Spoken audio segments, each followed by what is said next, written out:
Eh bien, bonjour les amis, n'oubliez pas qu'on est bientôt le 25 avril.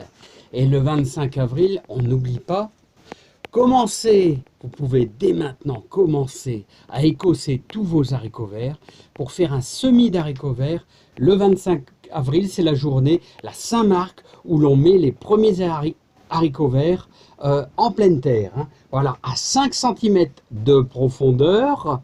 Hein. On fait un petit sillon à 5 cm, on les met dedans. Alors, tous les 5 cm, c'est la règle des 5, hein, tous les 5 cm, un haricot, et on rebouche, on fait une petite butte légère, hein, en gros des 5 cm.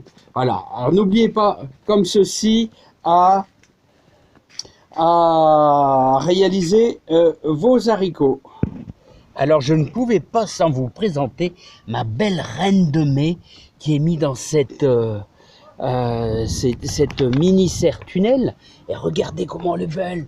Elle est vraiment belle, elle est magnifique. Alors c'est une petite quantité pour ma belle-mère qui est toute seule. Et regardez la reine de mai qui a été semée à la Saint-Agathe. Regardez, alors elle fait de la feuille, elle fait pas mal de feuilles et on a toujours conservé une bonne humidité. Voilà, humide mais sans plus. Et n'oubliez pas la journée d'aérer un petit peu. Voilà, mais c'est important. Hein. Voilà, et la nuit, la chaleur est conservée un petit peu pendant quelques heures. Voilà, il y a la terre est un petit peu plus chaude. Voilà, toutes nos échalotes ont été placées. Voilà, regardez. Hein, tout est mis sur nos petites buttes. Voilà, tout simplement comme ceci. Alors les buttes, vous voyez, et nos échalotes, nous avons les premières qui commencent à faire voir un petit peu leur petite tête. Alors vous voyez, remarquez, il y a toujours un petit peu de marron, ce marron qui est tout à fait normal. Hein. Une échalote n'est pas, il faut pas l'enterrer. Hein. Hein, même si vous voyez le corps dépasse de 1/4, c'est vraiment pas un souci. Hein. C'est bien, les racines sont largement en dessous. Hein. Alors comme je vous dis toujours, les échalotes, c'est toujours au-dessus sur une butte pour empêcher l'excès d'humidité. Hein. Voilà les amis, donc on a semé nos échalions. Là on a apporté un tout petit peu d'eau. Pour l'instant on n'a pas grand chose. Là pour l'instant c'est en attente, on verra bien. Là, voilà. Donc, moi, tout ce qui est échalote est terminé. Et au niveau des pommes de terre, rien à signaler pour le moment. Hein. Voilà. Donc, on mettra certainement quelques lignes d'haricots verts qui seront placées vraiment ici, là, tout au fond, en un secteur encore bien ensoleillé. Les haricots verts, il leur faut du soleil et surtout éviter les excès d'humidité. Hein.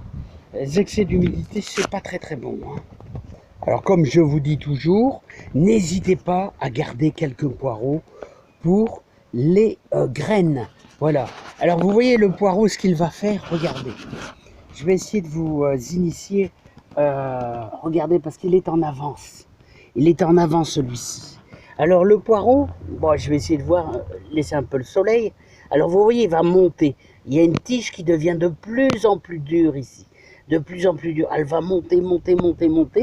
Et là, il y aura une boule qui va se former. Vous voyez, à la fin de cette pointe-là, il y a une boule qui va se former. Et cette boule, eh bien, simplement, elle va fleurir au courant fin juillet, début août. Et vous allez voir l'apparition d'un pompon, un gros pompon, là, comme les pompons de bonnet. C'est exactement comme les pompons de bonnet.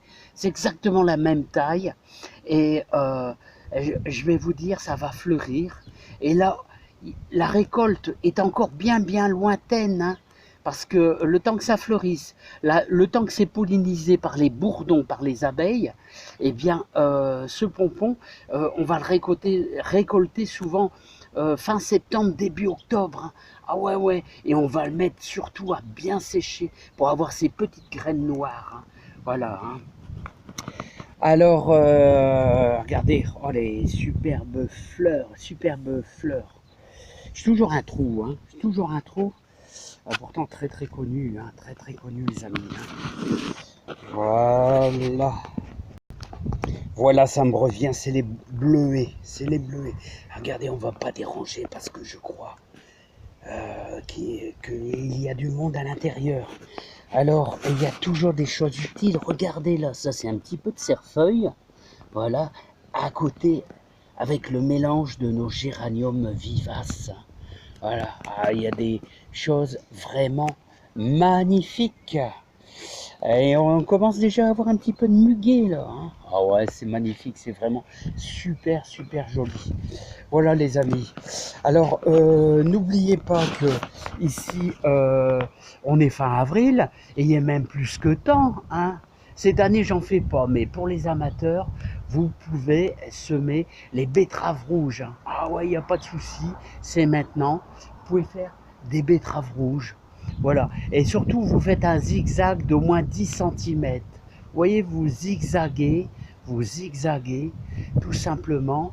Ça permet ainsi de semer pas trop de rues, parce qu'il va falloir les démarier et tous les 10 cm laisser une betterave, tout simplement. Je ne peux pas vous le faire voir, j'en fais pas. Mais si vous le demandez, j'ai la vidéo que j'ai fait il y a l'année passée ou il y a 2 ans. Voilà, sur les betteraves rouges, comment les semer. C'est facile. Hein. Voilà, mais c'est le moment. Hein. On peut y aller, c'est le moment. Allez, n'oubliez pas, le 25 avril, c'est semis d'haricots verts en pleine terre. Allez, bye bye.